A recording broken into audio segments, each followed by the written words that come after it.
رہا ہے. موسم کی بات کرتے ہیں. گزشتہ ہفتے جو ہم نے تباہی دیکھی اسلام آباد کے اندر جو کہ اولوں کے باعث ہوئی, وہاں پر یالہ باری ہوئی, اور جب یالہ باری ہوئی تو اولے نہیں گولے پڑے, اور جب گولے پڑے اس کے بعد پھر بہت نقصان دکھا, بہت تباہی ہم نے مچتے ہوئے دیکھی. اور اس کے بعد پھر اسلام آباد اور راولپنڈی میں 16 اپریل کے بعد گزشتہ روز بھی ایک بار پھر سے بادل خوب برسے, اولے بھی برسے, لیکن وہ اولے تھے, اس دفعہ وہ گولے نہیں تھے. لیکن اسلام آبادیوں نے پریکاشنری میجرز لینا سیکھ لیے ہیں, اور وہ کیا میجرز تھے یہ آپ اپنی اسکرین پہ مناظر بھی دیکھ سکتے ہیں. گاڑیوں کے اوپر موٹے موٹے فوم کی شیٹس بچھا دی گئیں تاکہ گاڑیوں کا نقصان کم سے کم ہو. اسی طرح سولر پینلز کے اوپر کمبل اور فوم کی شیٹ بچا لیں گی جس طرح تھوڑا بہت 19 پڑے تھے. مجھے لگتا ہے کہ ویسے میں بھی یہی سوچ رہا تھا, لیکن مجھے لگتا ہے کہ اولے باؤنس ہو کے نیچے گر جاتے تھے, لیکن تھوڑا بہت نقصان کور کیا ہے. لیکن میں ایک چیز پر حیران ہوں سائم, اور یہ ہم ضرور جاننا چاہیں گے کہ پاکستان میں اوور آل ہم جو ویدر کنڈیشنز دیکھ رہے ہیں وہ بہت ہی غیر معمولی قسم کی ہمارے سامنے آ رہی ہیں. کل میں ایک شو دیکھ رہی تھی جس میں بتا رہے تھے کہ جی 14 مختلف کہتے ہیں نا ہلکے بڑے زلزلے ایسے آ چکے ہیں. کراچی کی بات, کراچی سمیت آ گئے ہیں. یوزولی کراچی میں ہم یہ ایکسپیرینس نہیں کرتے ہیں, ملک بھر میں ایسا ہوا. اسی طریقے سے بارشوں کا نہ ہونا, پھر ہم جو دیکھتے ہیں وہ جو برڈز آتی ہیں جو مائگریٹ کر کے آتی ہیں ان کی تعداد ہاف ہو گئی ہے. 12 لاکھ آتی تھی وہ سندھ میں, اب وہ تقریباً 6.5 لاکھ بتایا جا رہا ہے. تو پانی کی کمی کی ایک بڑی وجہ بتائی جا رہی ہے, پھر پلس گرمی بھی بتائی جا رہی ہے, اس کی وجہ سے ایسا ہو رہا ہے. تو ایک طرف تو یالہ باری گولوں کی صورت میں ہو رہی ہے, اور ایک طرف سورج آگ برسا رہا ہے. تو سورج جہاں آگ برسا رہا ہے آپ سمجھ گئے ہوں گے, ہم کراچی کی بات کر رہے ہیں جہاں پر ہم اس وقت بیٹھے ہوئے ہیں. تو کل تو میں سن رہی تھی پارا 40 تک بھی گیا ہے. یس بالکل, آپ کو میں بتاتا ہوں نا کہ شہر کا درجہ حرارت 40.5 ڈگری سینٹی گریڈ ریکارڈ کیا گیا جی, اور شدت جو ہے وہ 43 ڈگری تک, فیلز لائک 43 محسوس کی گئی ہے. محکمہ موسمیات کے مطابق کراچی 23 اپریل تک ہیٹ ویو جیسی صورتحال کی لپیٹ میں رہے گا, اور اس دوران پارا جو ہے وہ 41 ڈگری سینٹی گریڈ تک رہنے کا امکان بھی ہے. موسم کا حال بتانے والے یہ بھی کہتے ہیں کہ سندھ کے دیگر علاقوں میں 24 اپریل سے ایک بار پھر ہیٹ ویو جیسی صورتحال پیدا ہونے کا خدشہ ہے.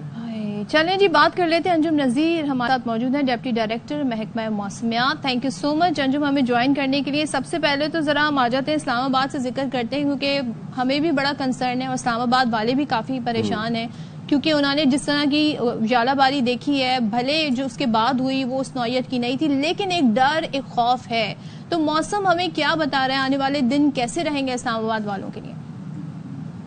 جی بہت شکریہ. دیکھیں جو یہ ایک انپریسیڈنٹ ایونٹ اسلام آباد میں ہوا, یہ کلائمیٹ چینج کا شاخسانہ ہے. ہمارے جو درجہ حرارت ہیں وہ معمول سے زیادہ رہ رہے ہیں, جس کی وجہ سے اس قسم کے ایونٹ ہو جاتے ہیں. تاہم میں آپ کو ایک بات بتاتا چلوں, اب تقریباً 1 مئی تک جو ہے وہ ملک کے اکثر علاقوں میں موسم خشک اور گرم رہے گا. اگر ہم کراچی کی بات کرتے ہیں تو کراچی میں جو یہ جاری ہیٹ ویو لائک سچویشن ہے یہ بدھ تک رہے گی. اس کے بعد ٹمپریچر میں 2 سے 3 ڈگری کا سبسیڈنس ہوگا. اس کا یہ مطلب نہیں ہے کہ اگر ہم یہ کہہ رہے ہیں کہ بدھ سے ہیٹ ویو ختم ہو جائے گی تو گرمی ختم ہو جائے گی. گرمی بالکل رہے گی, کیونکہ اب اپریل کا مہینہ ہے, ہم گرمی کے موسم میں ہیں. تو یہ بات ذہن میں رکھنی چاہیے کہ اگر ہیٹ ویو ختم ہو رہی ہے تو گرمی ختم نہیں ہو رہی ہے.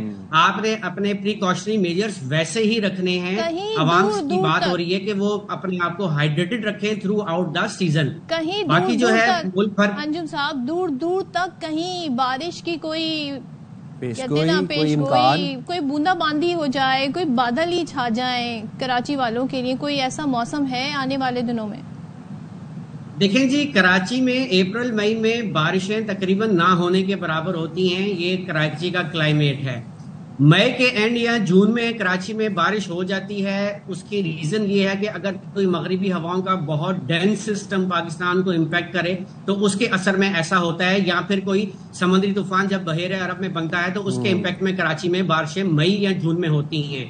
تو لہٰذا فی الوقت تو کراچی کے لیے بارش کا کوئی دور دور تک نظر نہیں آ رہا سلسلہ.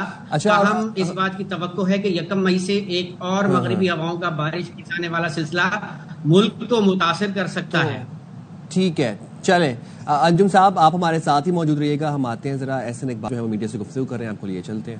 چلیں جی, ہم بات کر رہے تھے موسم کے حوالے سے. انجم نذیر صاحب ہمارے ساتھ موجود ہیں, ان سے میں یہ پوچھنا چاہتا ہوں. انجم صاحب یہ بتا دیں کہ اب پنجاب اور خیبر پختونخوا میں بارشوں کا سلسلہ کب تک جاری رہنے کا امکان ہے, اور دوسرا یہ بھی بتا دیں کہ شدید یالہ باری دوبارہ ہو سکتی ہے اسلام آباد میں؟ دیکھیں جی، جو موجودہ سلسلہ ہے یہ اب تقریباً ملک کے اکثر علاقوں سے نکل چکا ہے. اس وقت اس کا جو امپیکٹ ہے وہ کشمیر اور جی بی میں ہے. یہ سلسلہ آج وہاں سے بھی ختم ہو جائے گا. تاہم اس کے بعد تقریباً 1 مئی تک جو ہے ملک کے اکثر علاقوں میں موسم گرم اور خشک رہے گا. جمعرات جمعے کے روز سے سندھ اور پنجاب کے اکثر میدانی علاقوں میں، کے پی کے جنوبی علاقوں اور بلوچستان میں جو ہے وہ دوبارہ ٹمپریچر میں رائزنگ ٹرینڈ ہوگا. اور اس کے بعد 1 مئی سے ایکسپیکٹڈ ہوگا کہ ایک مغربی ہواؤں کا سلسلہ ملک کو متاثر کرے گا. تاہم یہ بات ذہن میں رکھیے گا کہ ہم ٹرانزیشن پیریڈ میں ہیں. جب ہم سردیوں سے گرمیوں کی طرف جاتے ہیں یا گرمیوں سے سردیوں کی طرف جاتے ہیں تو جو بیچ کا جو ٹینیور ہوتا ہے اس کو ہم ٹرانزیشن پیریڈ کہتے ہیں. اس ٹرانزیشن پیریڈ میں ہوا میں ٹمپریچر کے کنٹراسٹ کی وجہ سے ہیل فارمیشن کی پاسبلٹی ہوتی ہے. اچھا ٹھیک، چلیں، بہت شکریہ انجم صاحب.